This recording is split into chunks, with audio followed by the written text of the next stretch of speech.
Hi everyone, this is Christine from Haberdashery, and today we have a special guest, my husband Matthew Pritchard from Evergreen Valley Home Improvement. That's our contracting company that we've had for over 3 years. And handyman. And handyman business. So if you guys have any handyman or contracting services that you might need, please feel free to call him, and we'll leave his information below if you want any contracting services. So today we're going to be showing you guys how to be staying green during COVID-19. Bum, bum, bum.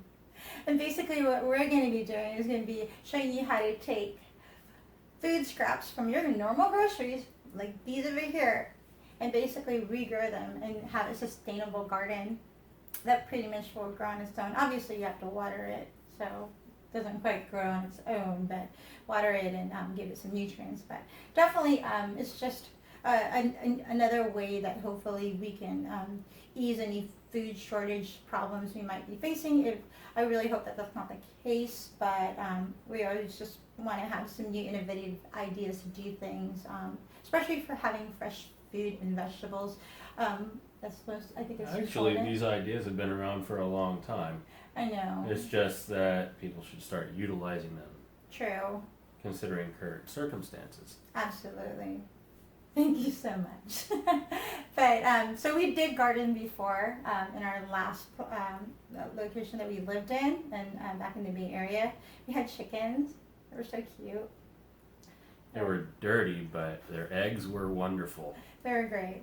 And we also had an amazing garden full of a variety of vegetables. But now we don't have too big of a space anymore, so we are going to resort to either indoor gardening or hydroponics system, which we are going to be implementing as soon as the deliveries come in from Amazon.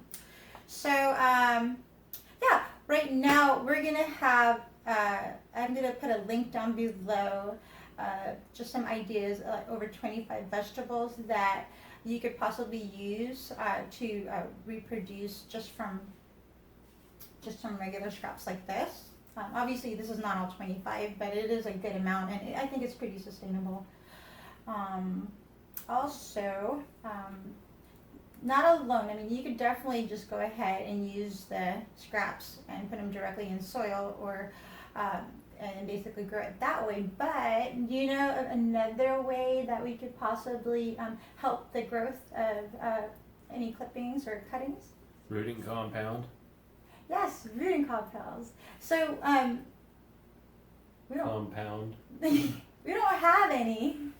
No? No, Oh, it's not something we have in home. And plus, I don't really like chemicals, so he knows that. I won't use them to his dismay.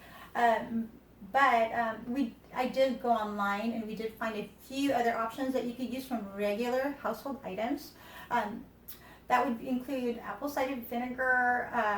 You can also use natural cuttings from aloe, and also use anything with salicylic acid or a byproduct of salicylic acid. Salicylic acid. Salicylic? Close. I have a list. I can't pronounce certain words. It's horrible. And salicylic acid is one of them, and he always reminds me every time. Yeah, I could be wrong. So we don't currently have any of these products right now, and I believe not Tylenol, but what is Aspirin. aspirin? Okay, aspirin has it, but I don't want to use aspirin. I don't like chemicals very much. So do you know of another way that we can actually another method of making a natural rooting compound that we found? Honey. Yes. Honey. Yes. No. Honey. Oh, yes, honey. Absolutely. We actually found, and this is probably my favorite idea. You can actually use natural honey, and in the ratio of about 1 tablespoon to 2 cups of boiling water. But obviously, just make sure that it's cooled down before you actually use it. And here we have our local pure honey, wildflower honey. That sounded weird. But yeah, definitely. And it's a local one. It's really great if you have allergies. Like my husband has allergies, so if you ever hear him cough or see his eyes water. He's not sick. He just has allergies. And it's really a good way to, help with your allergies, do you think, or? Okay. It helps some. So, what we want to do with the rooting compound, and we'll kind of give you a little tutorial on how to do that. And this is just one of our ways. I think we're going to do a few more shows about just how to have a sustainable garden, even in the smallest spaces. I mean, our place is pretty nice, but we definitely have limited space, but we can definitely garden on things like our patio and even do some indoor gardening as well. So we're definitely excited to share this with you, and I think we should start. What do you think? Sure. Okay, cool. Potato? French fries. My customers call that the coronavirus handshake. So we're going to start with how to regrow household veggies from scraps. So we have more veggies in the links below, but this is what we could find at the grocery store. And this is a good variety for now. So here we have carrots, asparagus, potatoes, garlic, Brussels sprouts. Unfortunately, we don't have any bok choy or whole lettuce at the store. So the Brussels sprouts is really similar to how they would grow. Also, we have our onions, green onions, and leeks. We also have some containers with a few inches of rooting compound that we made earlier in soil. The rooting compound was made with a mixture of 1 tablespoon honey to 2 cups of boiling water. So just make sure to wait for the compound to cool before use. So we can directly plant some of the cuttings or wait for it to root in the rooting compound. You can choose to do either when reproducing the plants. I'm going to be putting some of these babies into our hydroponic system. Plus it's fun to see the roots starting to appear. So I'm going to show you both ways. So carrots can be grown straight from the tops. You normally cut from the produce. So we have some carrots that are already starting to grow green again. And we just cut the ends off the carrots a few inches and put it into a rooting compound till the roots start to appear. Then we can plant them until they grow to another carrot. When regrowing asparagus, we want to cut a few inches off the bottom, usually the part we normally discard. We can also place that into the rooting compound until the roots start to sprout. As I said, we could not find lettuce, greens, or bok choy at the grocery store, so we're using Brussels sprouts as a way to show you how they normally grow.